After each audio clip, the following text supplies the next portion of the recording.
Assalamualaikum warahmatullahi wabarakatuh. Waalaikumsalam warahmatullahi wabarakatuh.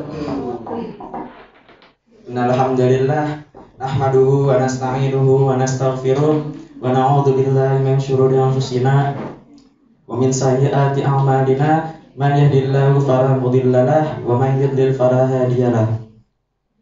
Asyhadu an la ilaha illallah wahdahu la syarikalah wa asyhadu anna Muhammadan abduhu wa rasuluhu amma ba'du. Qala Allah ta'ala fil Qur'anil Karim, a'udzu billahi minasy syaithanir rajim. Bismillahirrahmanirrahim. Qad 'alima kullu unasin masyrabahum. Wa qala an-nabiy sallallahu alaihi wasallam, man yuridillahu bihi khairan yufaqihu fid din. Pertama-tama yang saya hormati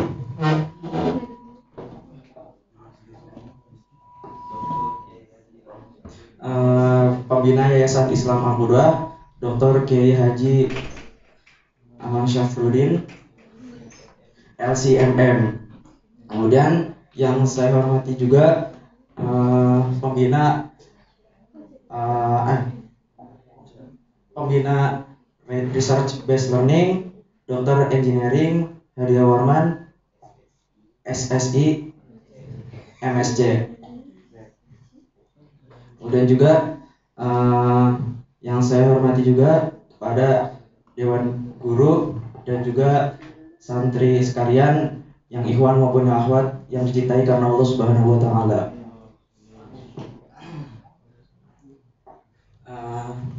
Berdirinya di sini ingin mempresentasikan hasil penelitian RBL yang berjudul Analisis Lingkungan Toksik Friendship pada Santri Akif.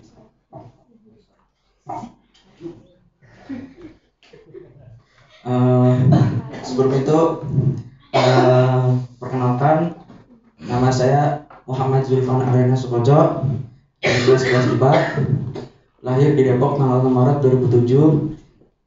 Alamatnya ini ada 2, tapi yang sekarang lagi tinggal di perumahan Pertama Sawangan, Tani, Bedahan Sawangan, Depok.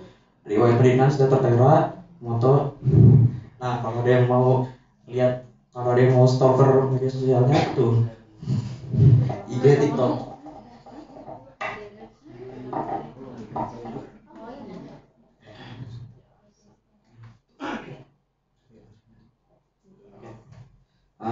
Masuk ke latar belakang.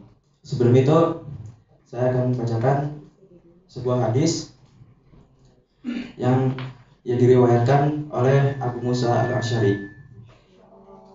An Abi Musa radhiyallahu anhu, an Nabi sallallahu alaihi wasallam qala, masalul jalisis sholih wasu'i kahamil misk wa nafikhil qir. Fahamil misk imma an yukhziyaka wa imma an tabta'a minhu wa imma an tajida minhu rihan thayyibatan. Wa nafikhil qir imma an riqa thiyabaka wa imma an tajida rihan khabisatan. Dari Abu Musa radhiyallahu anhu, dari Nabi Muhammad sallallahu alaihi wasallam, beliau bersabda, perumpamaan teman yang baik dengan teman yang buruk bagaikan penjual minyak wangi dengan pandai besi. Ada kalanya penjual minyak wangi itu akan menghadiahkan kepadamu, atau kamu membeli darinya, atau kamu mendapatkan aroma wanginya. Sedangkan pandai besi, ada kalanya percikan apinya akan bakar bajumu, atau kamu akan mendapatkan aroma tidak sedap darinya. Hadis riwayat Bukhari, Muslim, dan Ahmad. Nah, sekedar info aja, hadis ini dijelaskan di dalam kitab Manarul Qori karya Hamzah Qasim sebagai berikut. Anna Nabi sallallahu alaihi wasallam syabbahal jalisus sholih fi dinihi wa khalqihi biman yahmilu ma'ahu miskan. Wa syabbaha jalisis su biman yanfahul kir wa huwa alatun minal jild yanfahu bihal haddad ala nar. Yang artinya, Nabi Muhammad SAW mengumpamakan teman baik dalam agama dan akhlaknya dengan orang yang membawa minyak misik yang harum. Sedangkan teman buruk diumpamakan dengan pandai besi yang dapat memercikan api.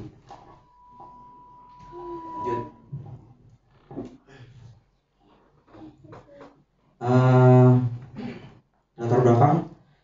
Manusia terlahir sebagai makhluk sosial yang saling bergantung pada interaksi dengan sesama manusia untuk bertahan hidup. Dalam berinteraksi, kita dapat belajar dari pengetahuan dan pengalaman orang lain serta mengembangkan interaksi sosial yang memungkinkan untuk membangun hubungan interpersonal yang penting. Kemudian, sejak lahir, manusia telah memiliki dua keinginan, yaitu untuk menjadi satu bagian dengan manusia lain yang berbeda di masyarakat dan keinginan untuk menjadi satu dengan suasana di lingkungannya. Karena manusia terlahir sebagai makhluk sosial, menjadikan manusia itu saling bergantung satu sama lain. Nah, membangun sebuah persahabatan merupakan sebuah keharusan sebagai bentuk keberadaan manusia sebagai makhluk sosial. Terkadang sahabat juga datang silih berganti sesuai dengan di mana dan kondisi yang dialami. Kemudian ada pertemanan atau persahabatan merupakan hubungan erat antara seseorang dengan lainnya yang memiliki pengaruh besar terhadap perilaku dan gaya hidup seseorang. Nah, sebuah persahabatan juga akan berdampak baik maupun buruk di saat bersamaan. Maksudnya, jika bersamaan dengan seseorang yang baik, maka akan membawa pengaruh baik juga. Dan sebaliknya, jika menjalin persahabatan dengan orang jahat, maka akan membawa pengaruh kurang baik juga.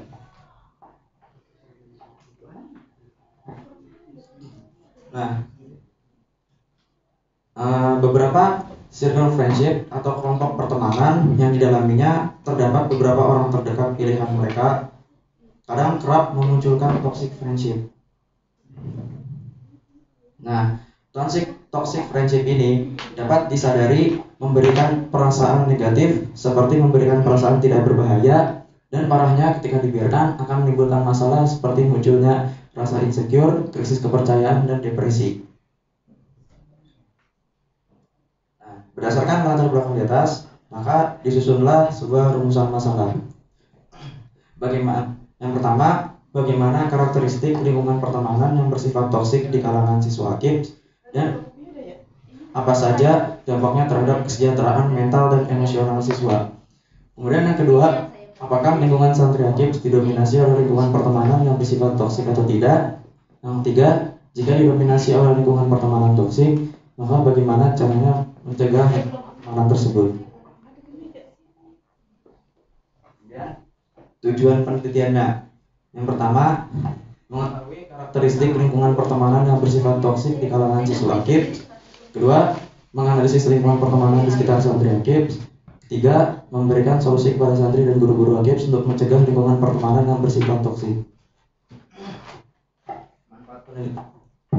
Manfaat penelitian.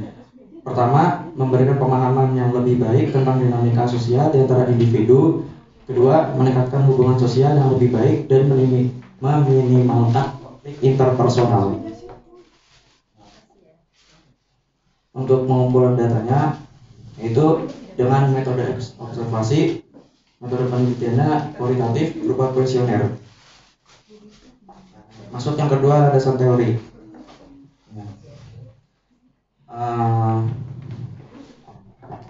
Di sini bisa diperlihatkan persahabatan adalah hubungan emosional antara dua individu atau lebih, baik antara sejenis maupun berbeda jenis kelamin, yang didasari saling pengertian, menghargai, mempercayai antara satu dengan dan fungsinya ada 6, yaitu bersamaan, stimulasi kompetensi, dukungan fisik, dukungan ego, perbandingan sosial, intimasi atau afeksi.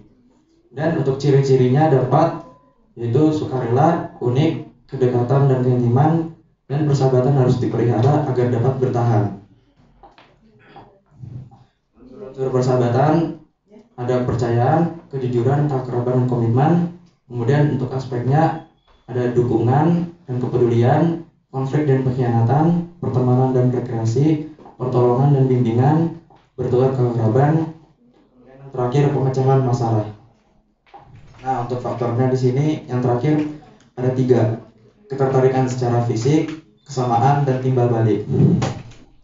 Kemudian lanjut pada toxic friendship.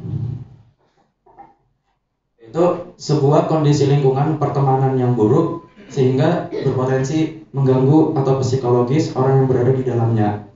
Toxic friendship diisi oleh beracun yang bisa membuat teman lainnya merasa sakit hati, cemas, stres, direndahkan, tidak dihargai, atau dimanfaatkan.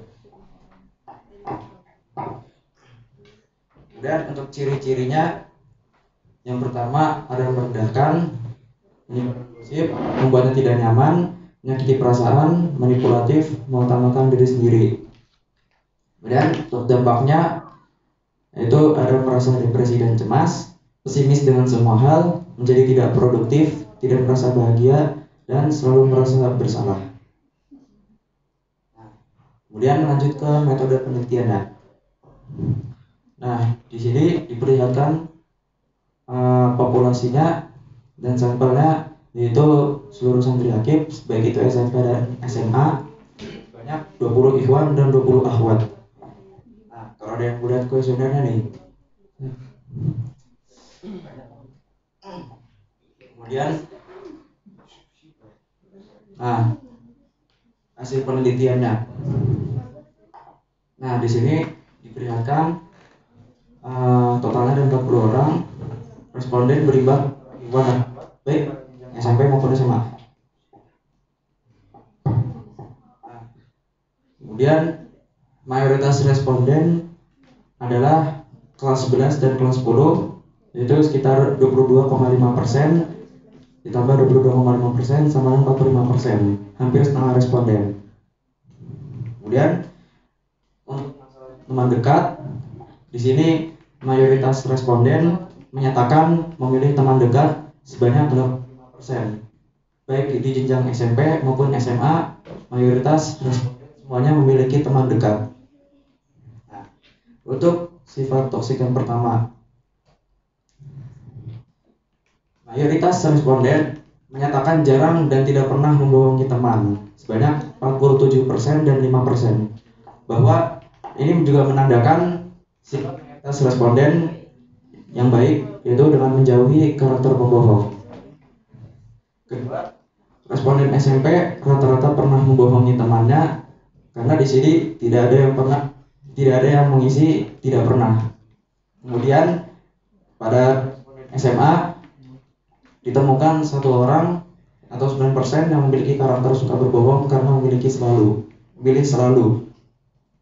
Nah, kalau yang dibohonginya mayoritas itu menyatakan kadang teman, yaitu sebanyak 45%.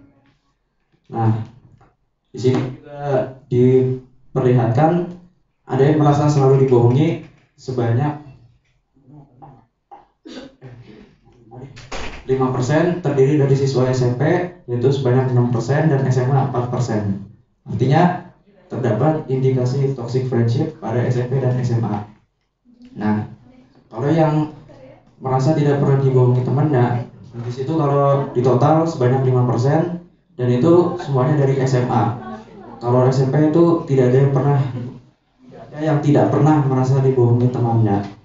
Artinya siswa SMP setidaknya pernah dibohongi, sedangkan SMA ada yang merasa tidak pernah dibohongi. Nah, ini untuk perasaan saat mengetahui dibohongi. Kemudian di sini respon selanjutnya. Nah, lanjut ke sifat yang kedua, bocorkan rahasia. Nah, untuk datanya, yang pertama, mayoritas responden menyatakan jarang dan tidak pernah membocorkan rahasia kepada teman sebanyak 48% ditambah 32%. Kemudian responden SMP rata-rata pernah membocorkan rahasia pada temannya, meskipun ada yang tidak pernah membocorkan rahasia sebanyak 23%. Nah, yang ketiga, responden SMA lebih banyak yang menjaga rahasianya dengan dibuktikan presentasi tidak pernah dan jarang berturut-turut sebanyak 39% dan 44%. Nah, kalau ini yang dibocorkan, yang pertama, mayoritas responden menyatakan kadang merasa dibocorkan rahasianya oleh teman sebanyak 40%. Kemudian yang kedua, di situ juga terdapat selalu sebanyak 5%. Seperti tadi, masing-masing dari SMP ada 6% dan dari SMA ada 4%. Nah, yang ketiga ini yang merasa tidak pernah dibocorkan itu sebanyak 20% total. Dari SMP 12% dan dari SMA 26%. Nah, yang ini perasaan saat mengetahui rahasianya dibocorkan, kemudian responnya. Nah, yang ketiga, mengingkari janjinya para teman. Itu yang pertama, responden menyatakan jarang dan tidak pernah mengingkari janjinya para teman. 50% tambah 12%. Kedua, SMP rata-rata pernah mengingkari janjinya pada temannya karena tidak ada yang mengisi tidak pernah. Dan ditemukan juga satu orang pada SMA yang mempunyai sifat suka mengingkari janjinya karena memilih selalu. Nah, ini respon saat diingkari janjinya. Mayoritas menyatakan karena merasa diingkari janjinya oleh teman.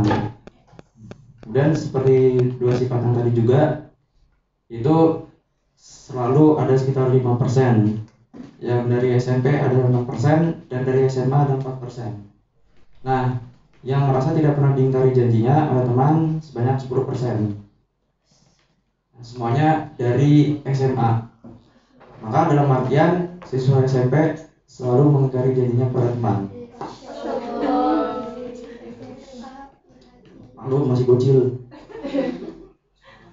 Nah, ini nih yang kadang-kadang Mak itu selalu kayak wanti-wanti gitu. Kalau ada teman yang iseng, jauhin aja. Tuh lihat, kalau yang iseng, pertama mayoritas responden nyatakan jarang dan kadang pernah iseng pada temannya. Kemudian responden SMP rata-rata pernah iseng pada temannya sebanyak 41% ditambah 16%. Kemudian responden SMA yang mempunyai sikap iseng pada temannya ada sekitar 35%. 22% tambah 13%. Nah, ini nih. Nah, mayoritas responden menyatakan jarang disengin oleh temannya. Kemudian seperti tiga sifat sebelumnya, sebanyak 13% total. Dari masing-masing SMA ada 6% dan dari SMP ada 17%. Dan SMP yang lebih banyak. Nah, yang ketiga, hampir semua siswa baik dari SMP dan SMA pernah diisengin oleh temannya karena tidak ada yang memilih tidak pernah. Kosong. Nah, ini respon, perasaan, kemudian respon selanjutnya.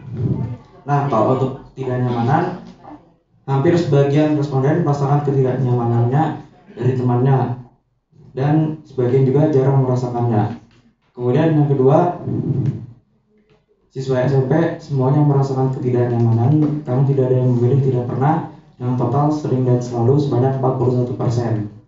Dan juga yang ketiga, sekitar 10% siswa tidak pernah merasakan ketidaknyamanan karena memilih tidak pernah dan semuanya berasal dari SMA. Nah, untuk kesimpulannya, berdasarkan data di atas, maka disusunlah sebuah kesimpulan. Yang pertama, siswa aktif rata-rata mempunyai sifat pertemanan yang toksik seperti suka berbohong, mengingkari janji, membocorkan rahasia, dan iseng terhadap teman yang menyebabkan pertemanan merasa tidak nyaman. Yang kedua, lingkungan aktif alhamdulillah didominasi oleh lingkungan yang toksik. Untuk langkah yang seharusnya dilakukan untuk mencegah penyebaran teman yang toksik adalah dengan mengenal sifat dan karakteristik dan selalu saling mengingatkan tersebut tidak menyebar ke semuanya. Terima kasih. Sekian. Kalau ada pertanyaan atau saran atau kritikan bisa dipersilakan. Waktu dan tempat dipersilakan.